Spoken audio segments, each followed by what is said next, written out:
Thank y'all for being here, and also want to thank those who are gathered with us today, including Senator Perry and Representative Drew Darby, Mayor Thompson, Chief Nim Kidd, who are at the table with me.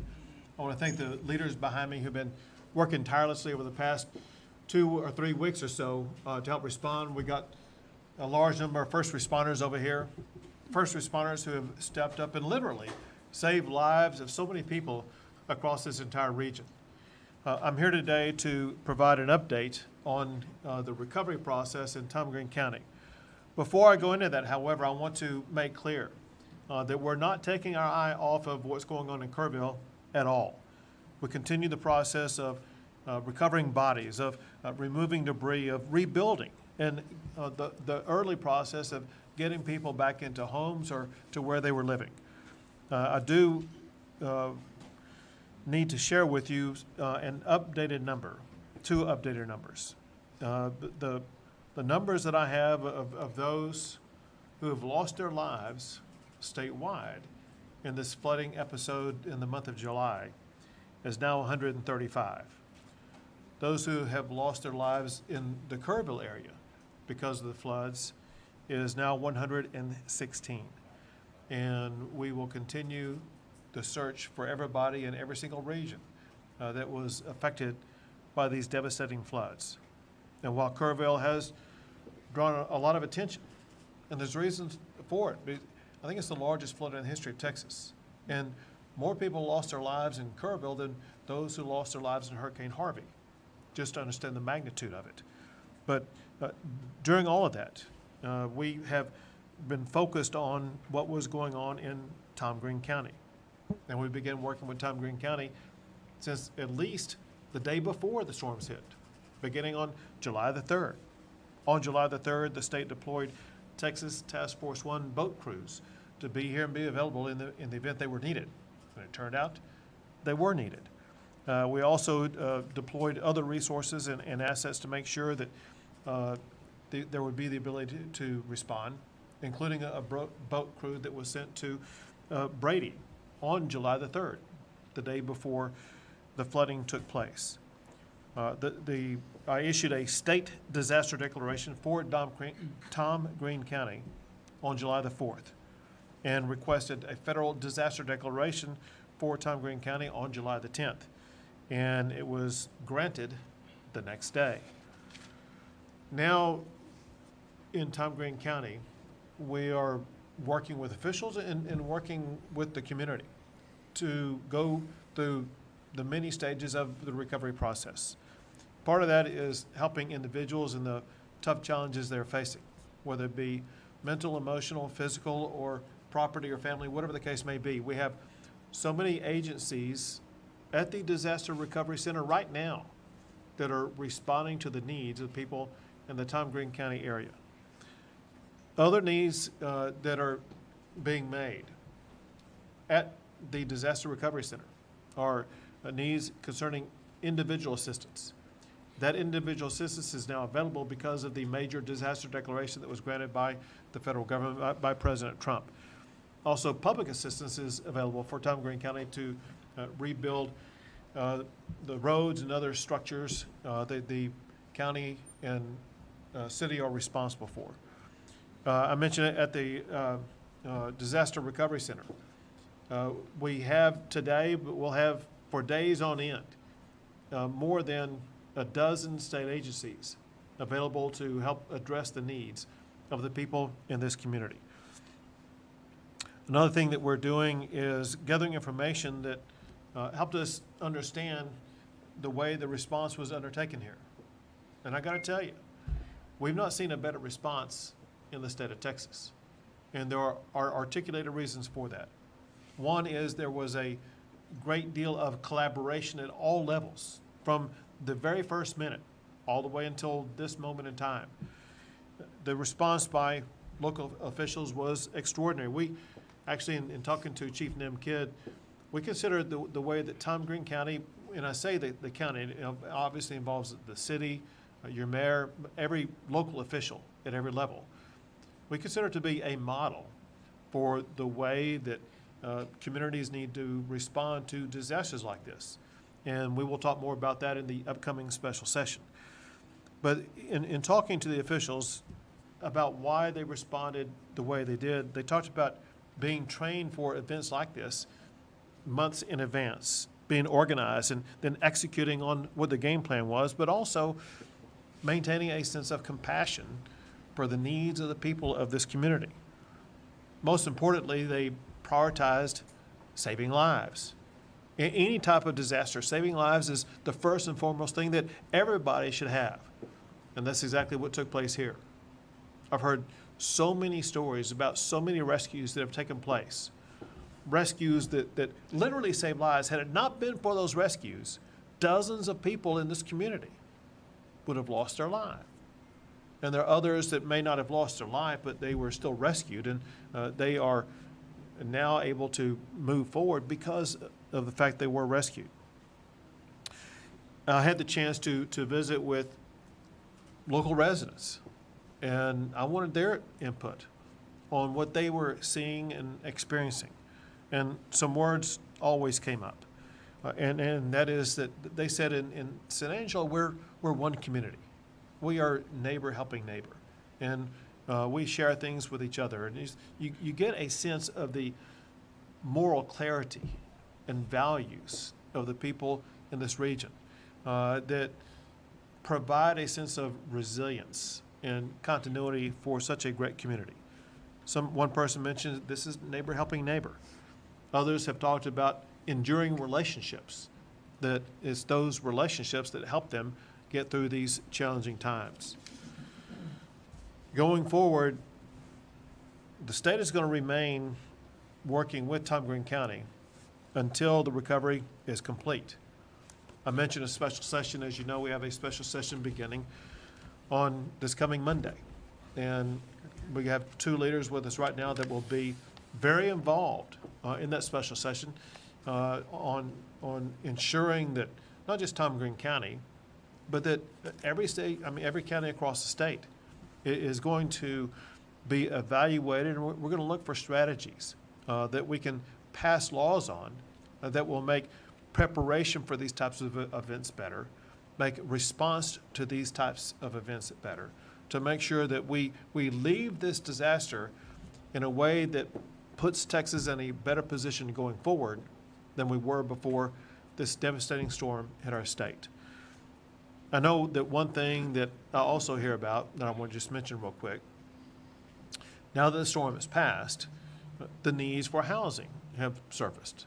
And we are working at the Disaster Recovery Center on addressing those housing needs. In the meeting that we were at before coming out here, we talked about the pressing need to address housing. So it's one thing that's going to be happening at the DRC here in San Angelo. It's another thing that we will talk about in the course of the special session that's upcoming. We want to make sure that as we go into it and come out of that special session, we are striving to address every need of everybody in Tom Green County before that session is over. And now, with that set up, I'm going to toss it to a senator who's going to be very involved in that special session, Senator Perry. Thank you, Governor. And can't say enough that you came here, and it shows that Tom Green and people in it matter. And it's not true just for Tom Green, that's true for every Texan, and I appreciate your leadership. As the governor said, I don't know that the folks of Tom Green County can appreciate what was done, that had it not been for them, there would have been more lives lost. And so we're going to start the process this session, this special session. We didn't see this coming on your first call. Unfortunately, God and Mother Nature kind of had a different path, I think, for some of this. But I am confident that we will have a few hearings and figure out where we're at, what can we do better to prevent, what can we do better for mitigation, and that people will leave there hopefully informed, educated, but most importantly, hope. You know, that's the one thing that we can't do as a legislature is put hope in the hearts of the folks that have been impacted at the most deepest levels. But the guy that created the heart can, and I just hope that for those that have that certainty, that I'm thankful for that. For those that don't, I hope they run to that creator and not from that creator in these times that we face across the state. I have all the confidence in the world. The state is big enough to what the governor just said, that not one single person will be left behind when it comes to what they need addressed. And we'll find a way to do it. I wish I had all those answers today, Governor. We could save some special session time. But I trust my 181 colleagues in the House and the Senate. They're engaged. This is a serious issue. We've been here before as a state on some level. And we will come out shining as Texas always does. But I can't say enough about the leadership at the local level that we're having a different conversation today, if not for their efforts, Governor. And I look forward to engaging them into that process to make sure other communities can see a success story and what it looks like. But we're ready to go to work. And I thank you for your leadership and setting this up for us so we can have something to work on. There you go. Thank you. Now, Representative Drew Darby. Thank you, Governor. And again, on behalf of our community, welcome to San Angelo and to the Concho Valley. Your presence here demonstrates the focus of your office and of the state organizations to help this community and this region out in this important time. And your presence is valued, and we want to publicly show you our appreciation for that. Chief Kidd, Texas Division of Emergency Management, thank you. You have been a presence here often, and that presence is very valued. Sean Baxter, your group that are here with us today are very important. The governor mentioned 12 state agencies. I bet there's a lot more state agencies are involved in the recovery here in this region. I think the governor's proclamation early on has made a difference. I know you have been working with surrounding counties, whether it be Concho County, I think Coke County just recently. Thank you for that. We've got to remember that it's not only San Angelo and Tom Green County, it's the communities and counties around us that are also impacted, and thank you for that. It is difficult when you see the tragedy that occurred in Kerrville area and the loss of life, and there are folks here in this audience that have loved ones that were impacted by that. Our congressman had two daughters that were there at that time. So, this is about, we cannot bring them back. We cannot undo that, but what we can do is learn from it. And I think that is what Senator Perry and I and you, of course, are going to carry into the special session is what can we learn from it? How can we prevent it? There's going to be natural disasters to occur in the future, but how do we prevent this loss of life? And thanks to the men and women behind us and to the first responders for your bravery, for your diligence, for your hard work and dedication to the proposition of saving our community. Thank you for that. And again, thank you all for being here. Thank you very much. Now, Mayor Thompson. First things first, thanks for coming here and seeing us. As a voice of the local people here, I want you to know that from the word go the morning of the 4th, we heard from every one of y'all, all of our first responders. Everybody became a first responder. But what was very impressive along this pattern and path was the communication downhill that said, don't let government get in your way. If you need help, let us know, and whatever you need, just ask. That rolled forward for 7-10 straight days. City, municipal, state, federal people all came lockstep together to create a response where nobody was in the way. There were no egos in the room. It was, we'll do what we need to do to get it done. We developed many private-public partnerships, especially with our nonprofits, to let them manage and execute in areas that they have expertise that maybe city, state, municipal government do not, as far as housing, volunteer management, resource control. And they did an impeccable, outstanding job. Our reaction and response was great. Our recovery is going to be how we're going to be judged. Mm-hmm. And with the flow of assets coming from, say, Kerrville, this area up here, we have the opportunity to move our recovery from months to weeks. Right. And with y'all's help and the conversations we just had, I've never been as, I would say, as excited or more confident that Not only is that our goal and ideal, it's also y'all's too. It's all comes down from state level. Make this happen. Take care of your citizens. We're going to help you with housing. We're going to try to help you navigate a path. Most important thing that everybody said in there was there's lots of things that we need to figure out what those are. Senator Perry, you said let's not have false expectations on what's going to happen, but we're going to execute and try to get everything out to everybody we can as soon as we can. Thank you very much. Thank you very much. Now, Chief Nimkid. Thank you, Governor, and I just want to tell the working media out there, thank you for being here with us and getting this message out, because the first responders of this community absolutely saved lives. Right. The local leadership, from the mayor, the judge, your emergency management coordinator, police and fire chief, sheriff, Texas Department of Public Safety, and the Game Wardens working together as one organization was an amazing feat. If the rest of the state worked like that, I would probably be out of a job.